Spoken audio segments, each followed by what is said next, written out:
Welcome, everybody, to the Inner Carnivore Podcast, episode 12, with my guest, Reina, also known as Ketovore RN, as my guest today. Before we get in, whether you guys are listening on Spotify, Apple Podcasts, iHeartRadio, Amazon Music, or watching the episode on YouTube, if you could do a huge favor, like, subscribe, leave a comment, leave a review. That helps out immensely.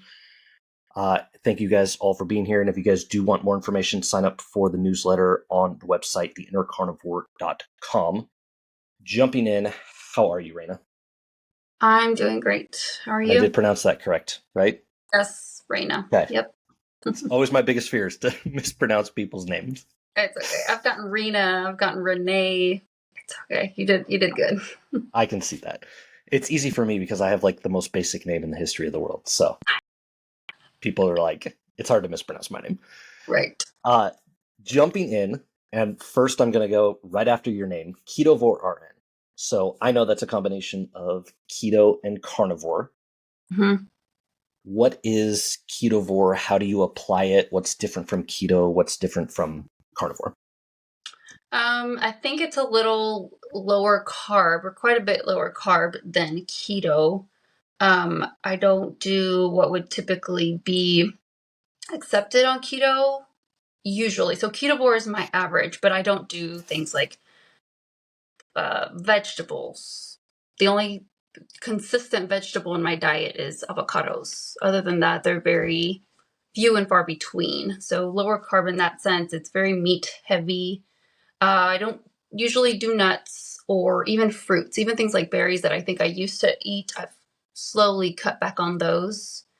So it's just a lot lower carb than keto, but not quite carnivore in the sense that that I only eat meat. Like I said, I do enjoy some vegetables, and I guess that's really it. For the most part, that's really it. That's like the biggest difference from carnivore. Did you start keto and then morph this way, or how did you end up? Because I've seen it a few times, but it's also not super common. Yeah, like some people go straight into carnivore and they're like, this is what I'm sticking with. I didn't do that. I actually started super dirty keto. Like when I started learning about this way of eating, I wasn't in a place in my life where I could focus a lot on my diet. I was a new mom. I was in nursing school. So I was like, okay, I get it. Carbs are bad for me. I've learned that. So I'm going to cut them out where I can.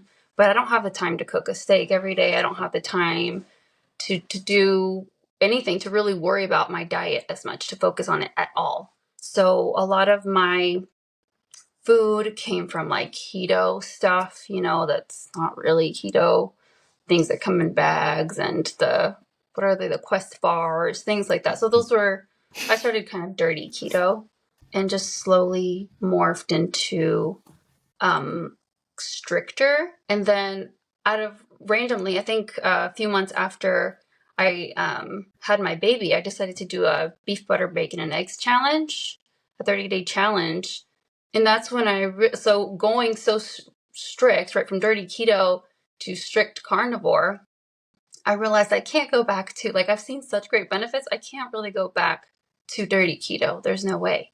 So when I started adding carbs back in, I decided Ketovore is kind of my sweet spot. This is where I feel my best. This is where I can have a few of the things that I enjoy, like avocados. And I still see the health benefits, but it's not super restrictive for me. So I'm happy. Totally get that. I want to talk about the benefits you got from it. For those of you who don't know, we've done a little bit of this before on Reina's page on a YouTube live before, so I know a little bit of the backstory. Did you ever? So when you started to like do the social media, were you ever like, "Hey, I'm keto," and then I kind of switched to Ketovore? Because I feel like that's super common, right? Somebody starts out, carnivore especially, right? They start out with, "Hey, I'm carnivore," and then they get a bunch of flack from the community saying you're not carnivore, and then they kind of like shift their name to. So did you start that, or did you just kind of jump in when you started with Ketovore?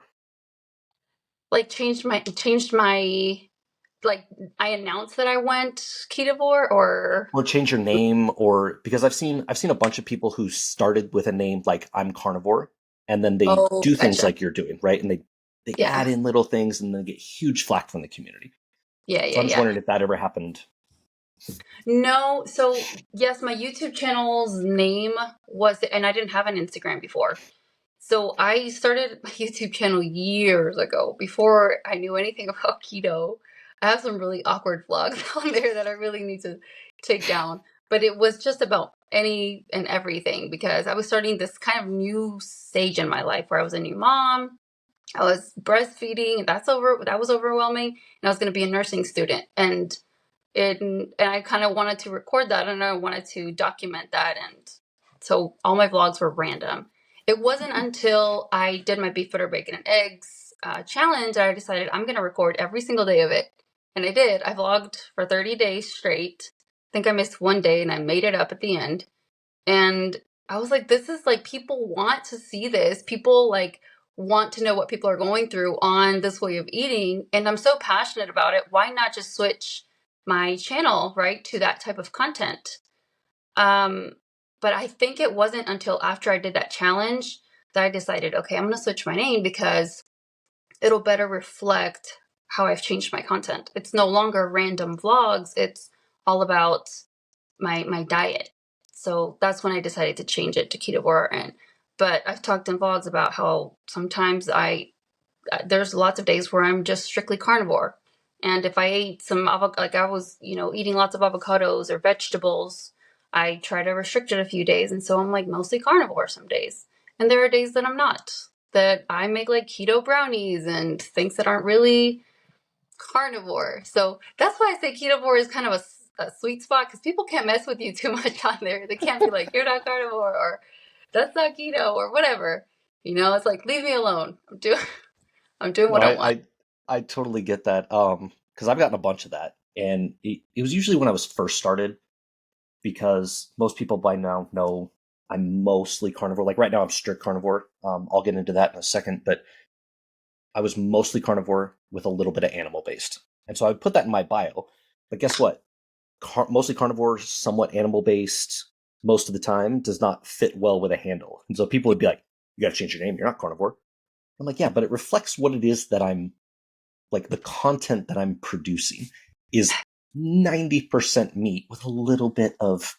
So no, it doesn't have the same ring. And I would always go back to Paul Saladino, who's like, right, like everybody can say what they want about, Shafi and kilts and Baker and all that. But at the end of the day, like Saladino's the most polarizing figure to ever even be associated with carnivore. Like nobody Right. even comes close to the reach that he has and the amount of information that he's put out there to get people that direction. And the dude's name was Carnivore MD. Like he wrote a book called The Carnivore Code. Like, so I was like, you know what? If it's good enough for him, it's good enough for me, and people can like figure it out by watching my stuff and reading my. And so Yeah. I But always also, who cares? Even if you did eat fruit, like, who cares? If you feel great, and ultimately, the only one paying the consequences, if it's bad for you, if it's really bad for you, is you. So, what are people really worried about?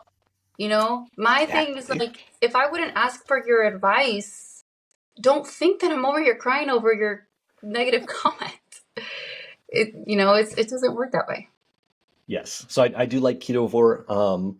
I like that name. I like the combination.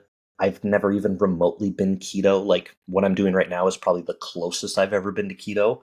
Mhm. Uh, but I also always stayed away from keto because of what you said with the dirty keto. Um, when keto first started getting, I know keto's been around for a long time, but when it first started getting mainstream, it was very much about, eat high fat, uh, eliminate processed foods, avoid a bunch of carbs.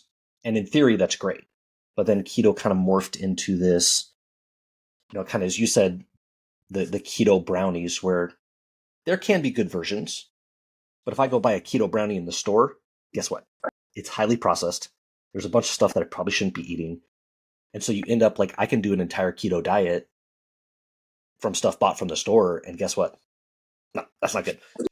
So by the time I got around to this, I was like, nah, I don't really want to be like keto. Like, I feel like that's a dirty word in and of itself. Right. That's what I actually talked about in my last vlog is we have completely defamed keto, and it sucks because now it's seen as this bad thing. Like if we call anything or anyone keto, It's not good. Like, people just have the wrong idea. The news doesn't help. News, right? Like the huge headlines that people see that keto is unhealthy. Like, I'm telling you, real food Well, is real yeah, and food. it's such a broad spectrum now because like the headlines. So you see low carb or keto like diets, right? And so the average person that doesn't know about keto, they're like, oh, that's what keto is. And they have such a broad spectrum. They're like, oh, yeah, if your carbs are like 40%, that's fine. And everybody who knows keto, you're like, that's not even close to keto. Right, that's Like, a lot of carbs. I read a study that was, they're like, okay, everything under 30% is what we're considering keto like. And then further down in the study, they say advocates for keto say you should have less than 10% of your calories from carbs. And I'm like, then how can you call the studies keto? You Right. can't so yeah, keto is like such this, there's so much misinformation about it. And so yeah, that's why I've always kind of stayed away from it. Yeah. Um, but going back to what I'm currently doing, I want to hear your take on what you did. So you did 30 days of the BBBE. Hmm. For people that don't know, I forget if you mentioned this, beef, bacon, butter, and eggs. I just started that. I'm on day 4. So by the time this airs, I will have completed it and I'll have a whole video up and everything. What did you experience? Because I know you had great results. What did you experience going 30 days just strict? So on day 2, I meanwhile, Yeah, you're good. um, okay, and I think I threw up that night or something like that. I had one day where I had really terrible nausea. I really didn't think that it was a sudden change in my body, but maybe cutting down so strictly to very close to zero carb was kind of a shock to my body. But it was one time, it did not come back. The rest of the time was just fine. My hardest thing was dealing with the temptations because we had lots of family. Like, my family's huge, so we always are around temptations, and that was the hardest thing for me. I actually did cheat on beef butter bacon and eggs pretty badly one of those days, and I blogged about that. It's hard, man. It's hard around family. It's hard when it's in your face like that. But I made it up. I made that day up at the end, so I did do 30 days, and the results are, it sounds pretty crazy to say that it's life changing. I think that's like something that everyone says, like, it changed my life. But it did, in that it changed my mindset. It made it so that it confirmed for me that I know I don't need carbs, right? Because you don't really know by reading it or by hearing someone else's experience. You don't know, like, maybe you do need carbs. Maybe you get really sick if you don't have a piece of fruit, something. Maybe. It confirmed for me that that's absolutely not true. That I can live and thrive and have lots of energy and sleep well and lose weight, the baby weight that I was holding on to, because my baby was just a few months old when I did beef, butter, bacon, and eggs.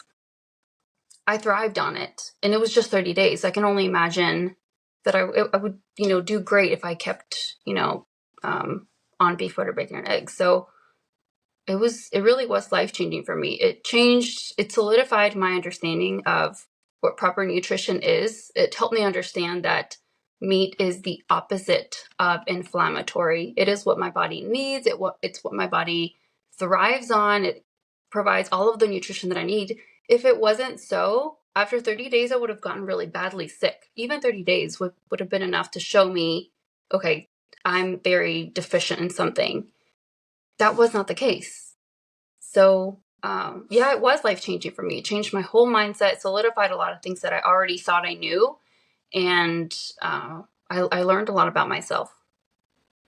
So there's, at the risk of getting too personal, like you just had a baby, you were breastfeeding during that time, correct? Yeah. Did that negatively affect, like, was there any effect on that? Did you notice any changes in your baby? Like, No, nothing. And I actually mentioned this in the first couple days was, I'm going to do this vlog, but the only way that I will get off beef, butter, bacon, and eggs is if it starts affecting my milk supply.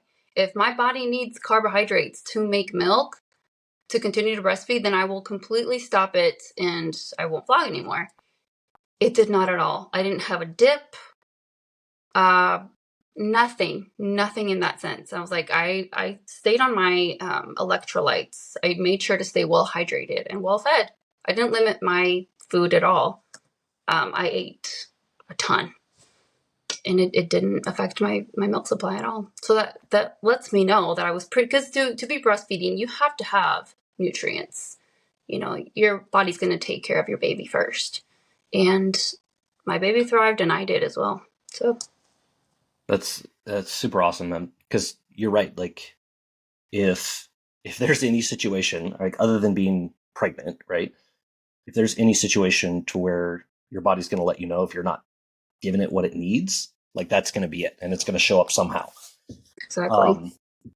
And so yeah, that's super interesting. You talk about like you were sick the one day, and you know I know that's a lot of people's fear going into it, right? Like it's been dubbed the keto flu, right? Where you're so much in shock from your lifestyle change. And so I've talked to a bunch of people of, you know, kind of easing in. For those who hadn't heard mine, I just started beef butter, bacon and eggs. Like I said, this is day 4.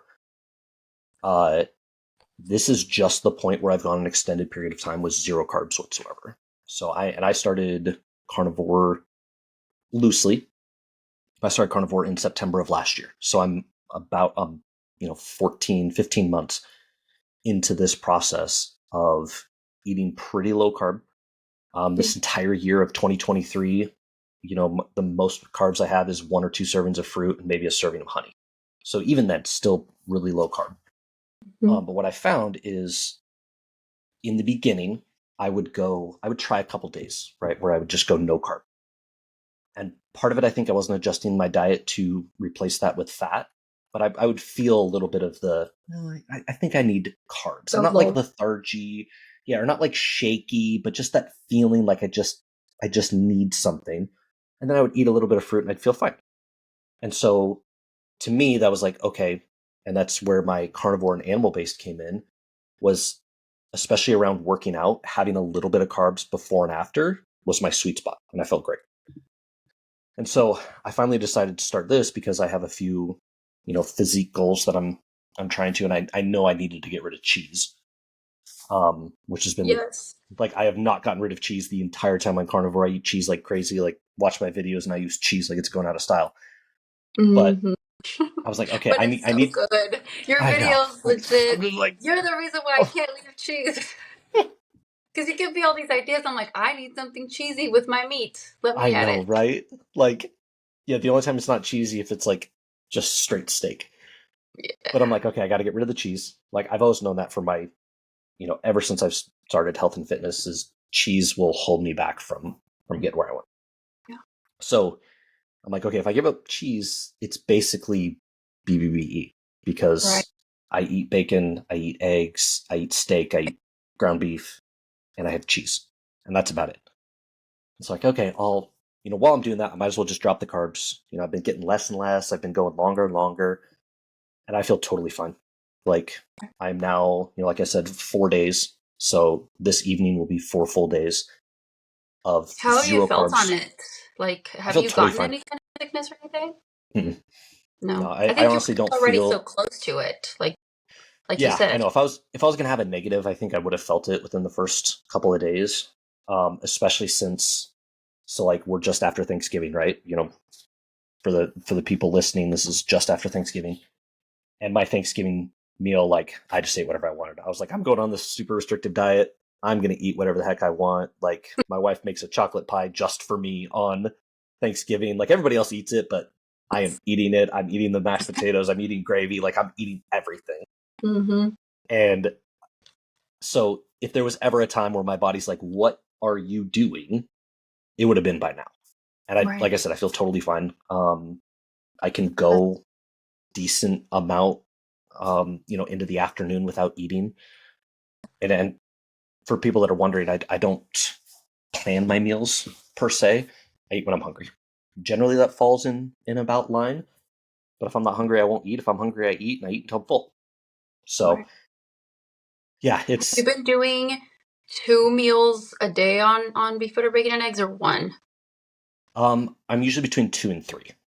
So the first day I did 2, just because honestly I was so full from Thanksgiving that I wasn't hungry until the early afternoon. Mm-hmm. The next 2 days I did 3, and then yesterday I did 2. So it's usually dependent on when I eat my first meal. If I eat my first meal mid-morning, it'll be 3. If I Yeah. don't eat my first meal till after like noon, Mm-hmm. then it'll be 2. Yeah. Just because I don't need to eat any extra. No. Same for me. If I end up eating before 12, it's always 3 because I just end up hungry again. Yeah, and I honestly don't think like so. I'm on a diet per se. I track my calories, I track my macros, just so I know where I'm at. Mm-hmm. And not in my calories was 2.5 pound tomahawk steak that I ate last night. But I don't think I could ever do OMAD. Um, No. I just think that like so that would work for OMAD. If I ate, a 3 pound ribeye, that would be enough for OMAD. But Right. I just don't think that I could to do that. Right? Like Yeah. I power think to people people that go do, so but fast. Like they fast so long that I don't, maybe they've just gotten their body used to fasting very like long periods of time that their body just isn't hungry. yeah. Like I've been to a point where I can do OMAD, but not for long, not for very long before, I go back to two meals a day. For me, it's usually when I do eat that first meal, I don't want to eat that much.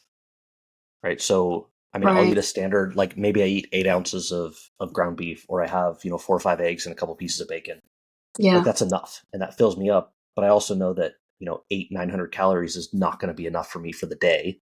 So in order to make it OMAD, I would have to extend out more, or it feels way too forced for me to Yeah. want to try to do OMAD. And people that do OMAD and it works for them, that's great.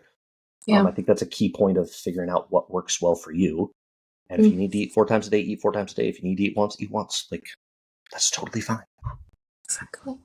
Yeah, absolutely. I think that it's about finding out what works well for you and how you feel your best. I think that's honestly the biggest benefit of doing a restrictive diet like this, beef, butter, bacon, and eggs, is first of all, just, it depends on what goals you're trying to reach, but figuring out your cues and how you feel when you're on this wave eating. If you feel like crap throughout the whole time, like, please don't do it. Don't do it. Something is wrong.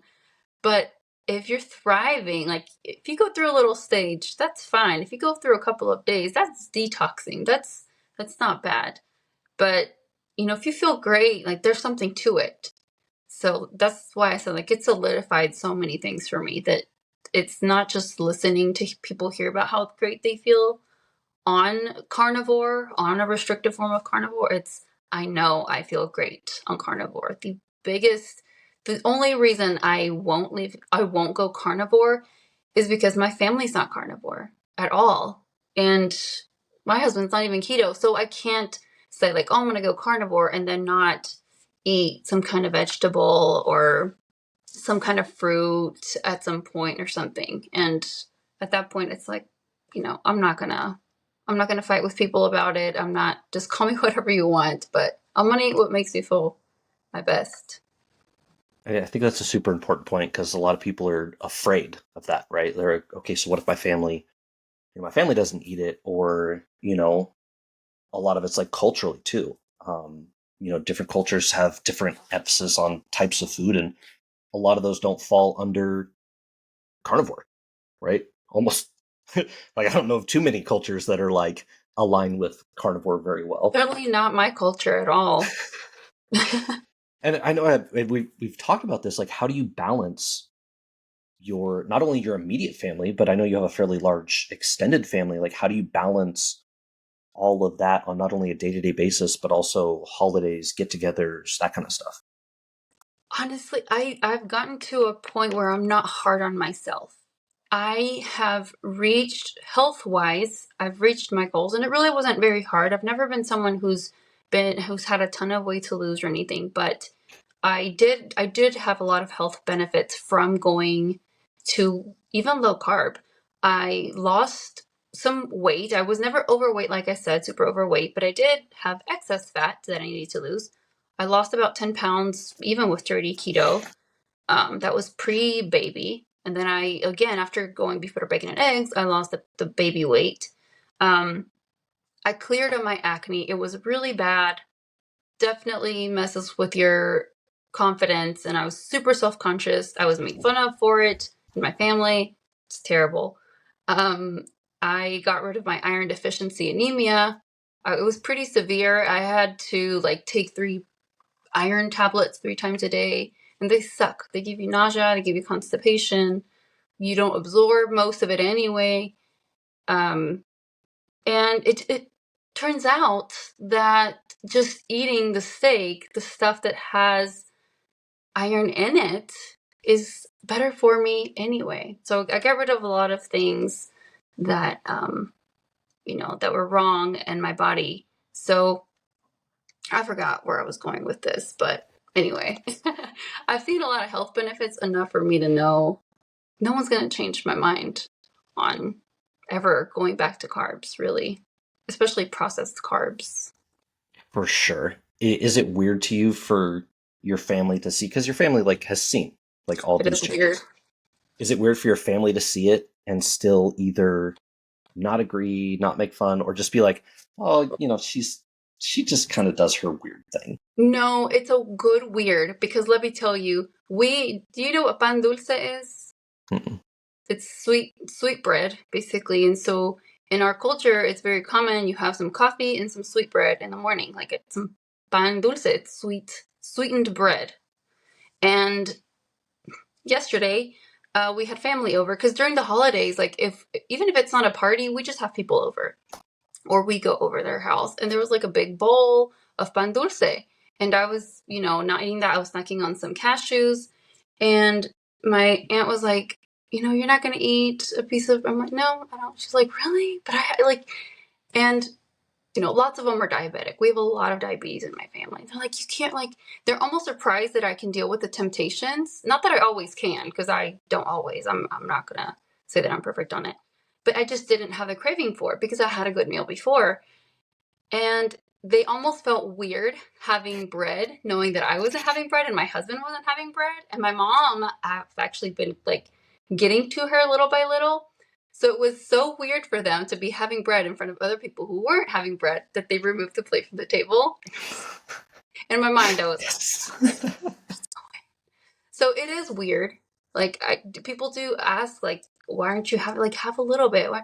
But me standing my ground and showing them that I don't have to, that I can deal with the temptation, made me make them think okay, I can too. I know it's not good for me, so I can do it too. Yeah, How that's do you deal with that? Because I know everyone in your family isn't carnivore either. so my family's used to it with me, right? So Yeah. doing bodybuilding for the long amount of time that I did, I was always the weird one, right? So, back then it's super weird. It's more culturally accepted, not my culture, but just the United States in general.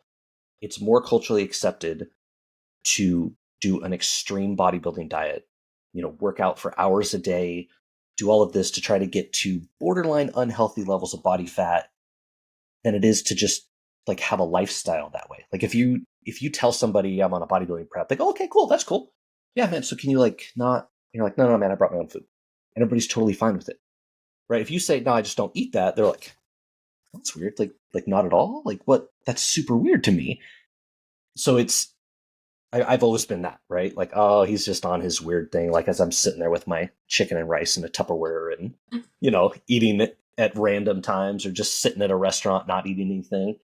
Yeah. So this isn't super new to my family.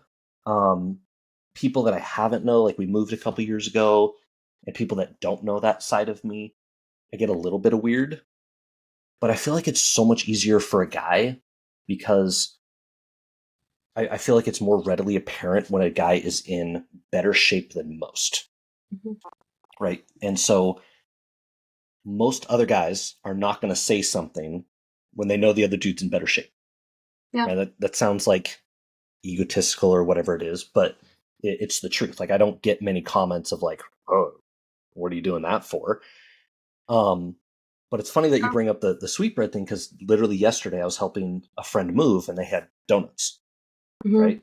And I like donuts as much as anybody else. And there's a time and a place where I'll eat a donut, but it's not there. And I didn't feel like it. And especially I started this, BBBE. Mm-hmm. And so one other guy who's in decent shape goes over and grabs a donut and like looks at me and goes, "Not gonna have any donuts?" I was like, "No, I'm good." He's like, "What are you on? Some like super restrictive diet or something?" Like, Yep. well, Actually, actually, yeah, but like, why is it so weird that I don't want to just eat a donut? Like, because it's literally everybody, acceptable. like, for It's real, acceptable. Have a donut, but if you eat a steak every day, oh, God right? forbid, you might die And from a heart. so, yeah, and so what I tell people is I always plan, not always. I don't want to give people the wrong idea. I try to plan when I'm going to veer off what it is I'm doing. So I can tell you right now, next week, I'm going to go out and I'll probably have a burger, but I'll have the bun and I might have a beer, right? Because my wife and I are going to go do something. We don't get very much time. Like that's planned and I'm totally fine with it. Because to me, that's not like breaking my discipline. I Right. would rather 9 times out of 10 when I go out to eat, I'm going to eat what I want and I'm not going to try to like finagle my way into something healthy because I just avoid eating out. Like I found a long, long time ago that if you're trying to actually care about what goes in your body, you just don't eat out. And so if Yes. I'm going Sounds to plan it. This will be one day out of, I think I'm doing like 35 days. So one day out of 35 that will be off kilter, and that's totally fine. Um, I proved to myself a long time ago doing bodybuilding that you can have a cheat meal and still get the results you want and still maintain what it is you're trying to do. So I don't want people to think that I'm like, I don't ever. But what I don't do is I don't do the little snacks, right? I don't eat maybe crackers off a plate that are left over, or I don't have, the last little bit of cinnamon roll or the last little bit of chocolate pie. I don't do that. Boom. right. Because to me, that's breaking my discipline. Yes. But I plan it, and if I'm going to do it, it's going to be this day and this is what I'm going to do. And I'm not going to be worried about, I might make better choices. Like I might not have fries because going this long without carbs, I know that might jack me up a little bit. Right. But so that's how I deal with family. It's also a little different because my family's not a big like cooking family, which is I know this is the exact opposite of you. Um, like my mom never really like my mom cooked so we would survive, but my mom has a whole bunch of intestinal stuff, and so she never really ate what she cooked, and so like all of my cooking is me, Mm-hmm. and so it's not really that weird. My wife is close to what I'm doing, and at the very least on board with it. Right. So it's not that hard for me. Like I said, I'm the weird one, Yeah. um, But and I they're always used to you have being the been. weird Yeah, one. they're used to me, and they're like, oh, that's normal. Don't worry about him.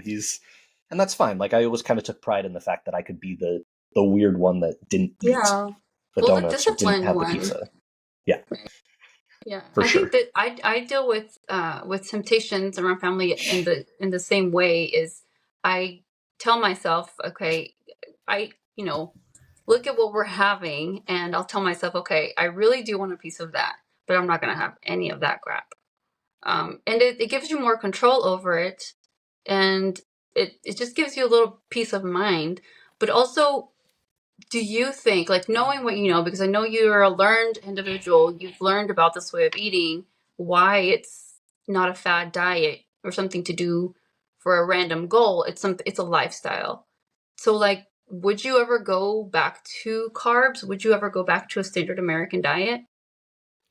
I would never go back to standard American. Not even close. Yeah. I have played around Exactly. with the idea. So the only thing that I am unsure of, and this is not for a standard population, this is not for probably 95% of the people listening. I don't know how easy it's going to be for me to gain weight if I'm going to try and bulk, like put on, muscle mass. I know you can put on muscle mass. Um, for the people that I've interviewed prior who might be listening to this, don't come at me with that. I know I can. But it's also very difficult for me to put on weight. And for everybody who wants to hate on me, it is what it is. So I don't know if I can eat this way and put on muscle, like big gains. So when this is all said and done, I've got everything figured out. I might introduce like rice or sweet potatoes just to see how I feel and see how I respond. But that's about it, right? Like there'll never be the time where I go back to eating chips every night. Right. I might drink a little bit. Like I love scotch, I love red wine. I might have a drink once a week or something like that. But there'll never be the time where it's, a glass of wine every night or chips every night or, whatever Or donuts. cookies or donuts or whatever else is in the house. Yeah. Around holidays, I'm not too restrictive because there's certain things, tradition type stuff that we make that I'm fine with. And again, I plan that, right? So that's why my BBVE is right after Thanksgiving to right before Christmas. Gives me enough time to see how I react. Don't have to worry about Christmas. Like my wife makes a Christmas cake that I absolutely love. I'll eat the entire thing, and I'm not going to miss out on it. Like, Yeah. yeah, Exactly. in a perfect world, would I not do that? But I also know it's not going to give me long-term negative effects to eat one or two. Right. Well, and So, you're at a point maybe in your diet and your goals and your health goals where you don't feel like you have to. I'm sure that if you had diabetes and were hypertensive and were extremely overweight and so on and so forth, maybe you would think about it. Like maybe one thing will, throw me off the rails. If you had an extreme, sugar addiction, but you're obviously not at that point. So I just feel like there's too much. Sometimes people focus too much on the guilt part of it. But like if you're already at a good, like guilting people, especially guilting people who are already like looking good, feeling good, yet it's one time. It's one time and they're controlling it. So there's too much energy put on that versus just making a lifestyle of it, a healthy lifestyle. That's what it's about. Making it a long-term thing that you can keep doing forever. absolutely, and I think people lose that fact. You can go back on, Dr. Baker. The pretty much he says in his book that he didn't, invent the diet, but he's the one that kind of, gave it a name, made it mainstream. He's even said like it's designed for people to use it for 6 months, maybe a year, maybe 5 years, maybe 20 years. It's not necessarily something that it's like, from now until the end of time, I can never do anything but carnivore. It's the purpose of it at the very root of it is an elimination diet to rectify issues that you might be having. Um, and so I think that's really important for people to understand is because once you get to the point where you are, feeling really good, I know of a ton of people who have like slowly started adding back stuff in. Maybe they love avocados and they have avocados back in, or maybe they love sweet potatoes and they add sweet potatoes back in, and then they see how that goes. And for some people, they need to stay this way. Like I'm pretty sure on every episode I've done, I've brought up McKill Peterson, who like it's Fuller now is her married name, but she's somebody that can't. Like she can never go off of the diet that she's on because of the issues that she has, and that's super extreme. Like that's not Right. for the average person. That's like, yeah, I'm just trying to fix some gut issues and maybe some skin inflammation. That's for the guy I had a couple weeks ago that said, yeah, I'm straight up addicted to food, right? I've lost 200 pounds. I've got about 100 pounds more to lose, but I'm addicted to food and I cannot go off this or I will just derail. So not everybody needs to treat it that way. Like treat it what it's meant for. Get yourself to a point where you feel good. And then if you want to try and, experiment with adding some stuff back in, do it. Like nobody should be, upset with people over adding in, a serving of rice a day. Like if you feel great and you're still doing good and you love rice and you want to do that, do it. Right? Like Exactly. it's super weird to me when people get that dogmatic about it. Yeah. And the only one paying the consequences again is that person. If there are consequences to be paid, it's the person that's going to be consuming the carbs. So why are people worried about it? I just don't understand. Because it's the people that are stuffing their face with oatmeal Oh yeah, or donuts or stuff that we don't see as bad, but we know for sure. they So are. it's going into that, like, so I know you're an RN, um, going to nursing school. First of all, we'll start with this, and I think this is important for people to understand where we're at from a medical professional standpoint. How much do you remember and or did you learn about nutrition in nursing school? Yes, I remember everything I learned about nutrition. Cholesterol is bad, right? So dietary cholesterol is bad. Don't consume it. Eat everything fat free. Salt is also bad, and it's what causes hypertension. And what else? Oh, and for diabetics, make sure that they keep glucose tablets in their purse. And that's it. So did you learn That that is all. in a nutrition class, or was that part of first semester anatomy and physiology? No, so I was expecting that we would get a nutrition class, but no, that was just kind of sporadic in our pathophysiology class. So, our classes, we learned about the pathophysiology behind these diseases. But interestingly, there was no like, how do you avoid this? It's more like it's unknown etiology. We don't know where it came from. We don't know how it gets here. We don't know. Sometimes it's genetic. Sometimes it's environmental things. So no, we don't know the cause of diabetes. We don't know the cause of hypertension other than just salt and fat. It's very standard. Like what you hear, what you hear people say, that's what we are taught in nursing school. So it's no surprise that people think that, because I'm sure maybe to in more depth, but they learned the same thing in medical school. Lots of doctors have said the same thing. It's standard. So can you really blame people for believing this stuff? I mean, And no. the reason I bring that up is, so I have a sports medicine degree, and a lot of the same curriculum was the same. Mm-hmm. I've done the anatomy and physiology. I've done pharmacology. I've done microbiology. All of this stuff. Really, the big difference is, like the practicums. Like I don't have any Mm-hmm. nursing practical classes. Oh. But also for people is the pre-med classes that you take in undergrad are very, very similar to nursing, Mm-hmm. right? Like it's very, very similar. And there's very, very, very, like I took like a sports nutrition class, which was mostly, hey, what does a marathon runner need to eat 2 hours before a marathon? Or, when should they eat carbs or what, nothing that really goes into your standard, what should a typical person eat nutrition. Mm-hmm. And so for people that like, people put so much faith in what doctors and dietitians and all this stuff, the actual curriculum that you learn is like barely nothing. Because I've been in those classes where they're like, cholesterol raises this and don't eat too much salt because you get blood pressure, and they go into, the actual conditions and don't talk about food anymore. Mm-hmm. And for people that think maybe doctors have more, I actually reconfirmed, because I looked this up a while ago. Stanford University published an article a couple of years ago that said the average doctor in 4 years of medical school has less than 20 hours of nutrition training. So no, nobody learns nutrition.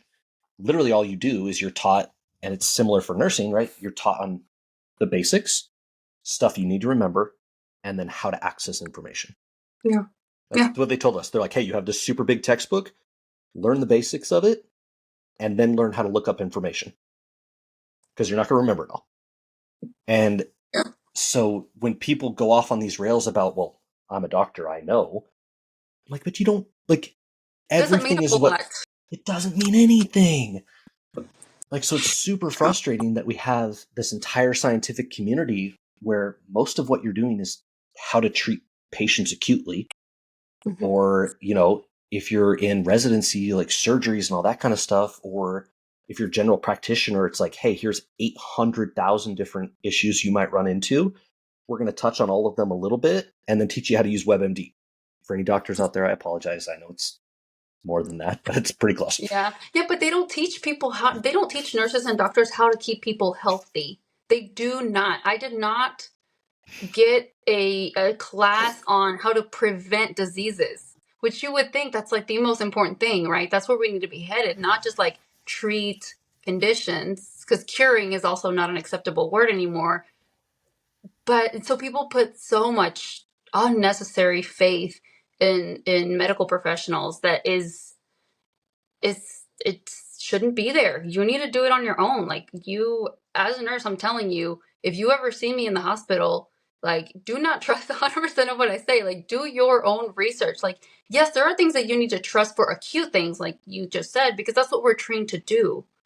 But no, we were not trained to keep people healthy. The, I told you the extent of it is avoid salt, avoid fat, and if you're diabetic, keep sugar on you all the time because your medicine is going to drop your blood sugar. If you trust me with your nutrition, like with your long-term health, with just enough, with just that information, then that's going to lead to bad health for you. That's going to lead you down a path that we already know where it ends, right? Heart disease, heart attack, stroke.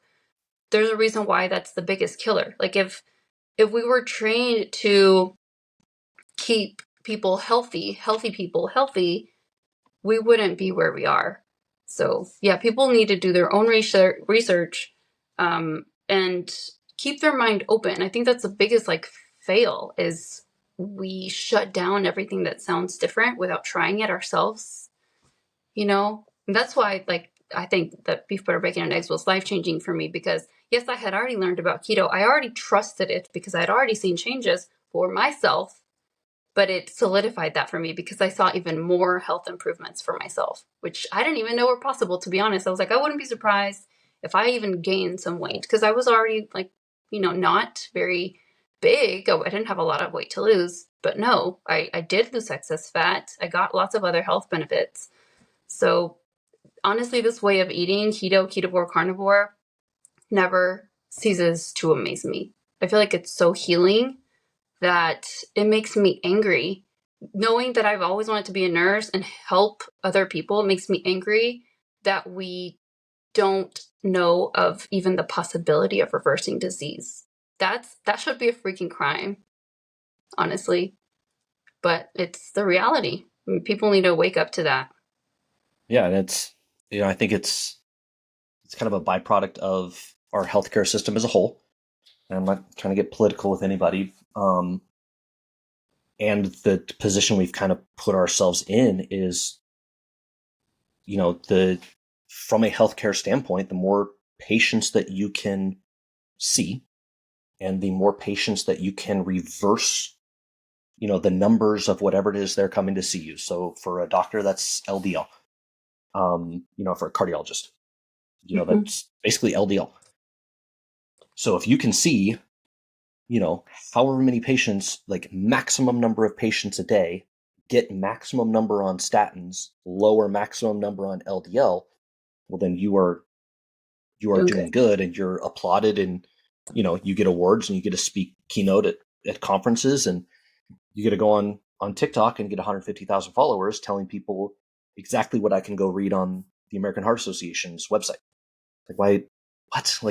Exactly. I feel we should hold ourselves to a higher standard of, no, get yourself healthy, get off medication. I think if anybody who listens to this and they take away one thing, if your doctor does not try and get you off medication, find a new doctor. That is nobody. I mean, we're talking about gene alterations to get LDL to as close to zero as possible.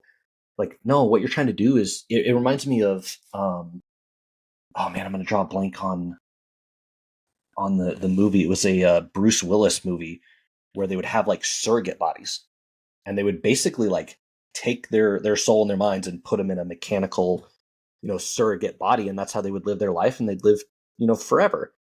And I feel like that's what we're trying to do. We're trying to mechanicalize everybody, and we're going to try and crash down LDL. And then when a problem happens from LDL, we're going to try and fix that. And then when a problem happens for that, we're going to try and fix that. And then by the end of it, everybody's going to be, walking around with IV tubes hooked to their back because you have to be on 47 different medications to handle the 47 different things. When in reality, and that's what I love about this diet. And, I'm not usually a super diet, nerd. I don't go out, and I'm not an activist, but to me, I want to get it out because I have talked to so many people who have got off medication, and not medication you ever get off of. You don't just randomly stop taking statins. You don't stop taking Parkinson's medication. You don't, blood pressure medication sometimes. You don't stop taking. progressive diseases. And that's what we're taught is, like I said, we were never taught that this was reversible. We were taught that they were chronic and progressive, as in forever, and they're going to get worse over time. But that's when I started hearing about people coming off of all of these like crazy medications, it's like it grew my anger for the extent of my training. Like, I know maybe it wasn't as long, like, but they could have taught me that. They could have, I didn't go to medical school, but that seems basic, right? Like, there is the potential possibility that people can get off of these medications. You would think that's basic stuff, but no, instead I don't think that I'm not optimistic about this stuff. I think it's very intentionally avoided in medical schools and in nursing schools, this information. We know, like, it's known that people can reverse diabetes, reverse lots of chronic progressive diseases. Like you said, even, mental health and things like that, like Parkinson's and anxiety and depression, we know, but we try and hide it and bury it. And, or not we, but, the higher ups. The And powers it's that be. intentional. Yeah. It's intentional and it's working. Hey, there's people out there like die hard, like fat free, and you need carbs. And like, I got blasted on YouTube for showing what my kids eat in a day on Ketovore, and not even I everything saw in there that. was real whole food. And I was like, how can people be this blind? Like, this is what we have been doing for decades. Look at where we are. The definition of doing something over and over again and expecting different results, that's insanity. Yet you expect to be healthy somehow? How are you going to be the exception? So The crazy one to me is, when people, and I actually had this conversation, I like for a moment I lost faith in humanity. People love their numbers, right? They think that the entire world population lives behind numbers and statistics. It doesn't take a rocket scientist. Like, I live in one of the largest metropolitan areas in the country. Like, the county I live in is the third or fourth largest county in America. I can walk down the street, to get to the main part, I got to drive a little bit, but I can walk down a street and tell you how many people are healthy, right? It's not, oh, there's an unhealthy person. It's like, oh, the healthy person even looks remotely healthy. I don't even know metabolic stuff. Just from their looks, I can point out healthy people. mm-hmm. You can't tell me. So then you go and you're like, oh, well, obesity is a rampant problem. And people are like, well, those numbers are a little bit skewed, and those are based on, I've never met anybody who's been polled for that. And, but if you look at life expectancy, our life expectancy is the highest it's ever been. So do you really want to go back to the 1800s where people are living till 30? It's like, okay, there's a difference between keeping you alive, which is literally what modern medicine is doing, what you alluded to, right? Modern medicine is, how can I keep you alive longer? Well, guess what? I just, had, a grandfather pass a couple months ago. My wife, like a day prior, had her grandfather pass, and both of them lived long and full lives, right? And so it's one of those that it's like, it's not sad, right? Because Yeah. it's going to happen, and you're glad they lived the life they did. But I've also seen with most of my grandparents this long, drawn out deterioration, where the last Right. 10 years of their life, it's like, is that really what you want? Like, is that what we're after? We're after living 10 years longer, but for those 10 years, we're wheelchair bound, or we have to be Exactly. in intensive care, or, I'm on Right. 46 medications, or all of this stuff. Like, is that really what we're after? No. And people will bring up life expectancy and risks and all of this, like, oh, if you eat this, you're going to die 10 years sooner. Guess what? If I die 10 years sooner and I feel amazing up until the day I die, I will choose that over anything that I've seen with any of these people who have died of old age. I don't want that for the last 10 years. Like, I want to be able to walk the last 10 years of my life. Like, so And enjoy the life that you've accumulated. Like, if you have grandchildren, all these things, you want to enjoy that. That's what I've actually talked to my mom about. That is, you want to live a good life, even if not for yourself. Okay, I get that. She's a selfless person. I get that. But you want to be able to enjoy it for other people. You don't want your grandchildren to see you, on your deathbed. They don't want to see you like struggling to move, or like you can't, you're out of breath just chasing after them. Do it for other people. Like it's the quality of life. I've in my I haven't worked as a registered nurse, but in my practices that we did, yeah, like people are bedbound at such an early age. It's so sad to see. And I know this may be an extreme like example, because people that are hospitalized, like they're not healthy, right? But there's lots of people who at a very early age, it's like a chronic progressive thing that has put them there. Diabetes has like they have amputations. They will no longer, at 35 years of age, they will no longer walk.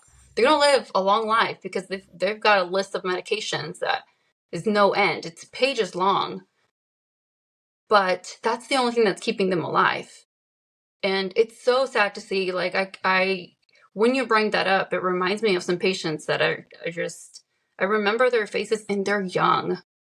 They're young.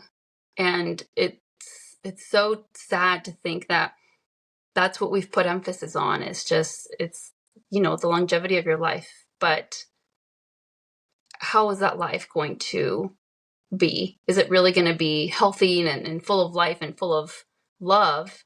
Or is it going to be spent, in a bed and seeing people that you love basically like see you deteriorate?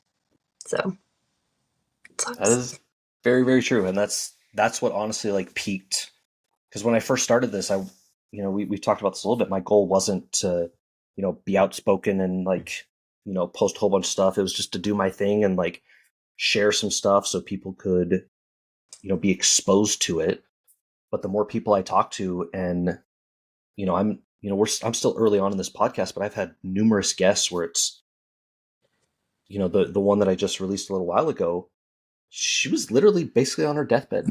Like Parkinson's, rheumatoid arthritis, had a stroke, had a nasty infection from the stroke, was allergic to the antibiotics. Like all of these things, like in our day and age, it's okay, can we get 10 more years? You're going to be in a home. You're going to be, not even assisted living, like it's full time care. And she made a couple changes and went keto and now mostly carnivore. And she's 70 years old and rocking out, living on her own, like posts flex pictures all the time. And I'm like, that's why? Like, why That's what would it's not about. somebody? Exactly. Exactly. know. I hear about it too. Like my channel is small, but it makes me so happy. It makes my heart glow when I get comments from people saying like, I'm 45, I'm 65, and I'm so much healthier than I was 10 years ago. It just makes me so happy to hear that, because I don't know, like I think that what I that's my passion, is to help people. That's something that I've always wanted to do. But it makes me sad to remember that when I do go back to work, that may not be what I get to see. I'm not going to be able to, I don't know, I want to be in a position where I can help people make changes, but I may get pushback, from doctors or whatever, if I'm giving my patients, the advice that's opposite of what they say. Yeah, I totally get that. Well, I really appreciate you being on, Reina. For Thank you for anybody having who me. wants more information, to anybody that doesn't know, she does a whole bunch of videos on YouTube, Instagram as well. What are your social handles? How do people find you, get more information, follow you? Ketovore RN. I think it's Ketovore RN 23 on Instagram, and just Ketovore RN on YouTube. I do what I eat in a day vlogs. I also share like what my family eats. I like to do some informational videos, but honestly, like the formality of it just is not for me. I like to be more informal. So yeah, check me out there. I would also really recommend anybody who has kids. You have two younger ones? Yeah. Yeah. So Um, 3-year-old and baby. yeah, 3-year-old and a baby. Anybody who wants tips, tricks, how to do keto, low carb, anything remotely related to that with kids, excellent resource. I am not very good at that with my two littles.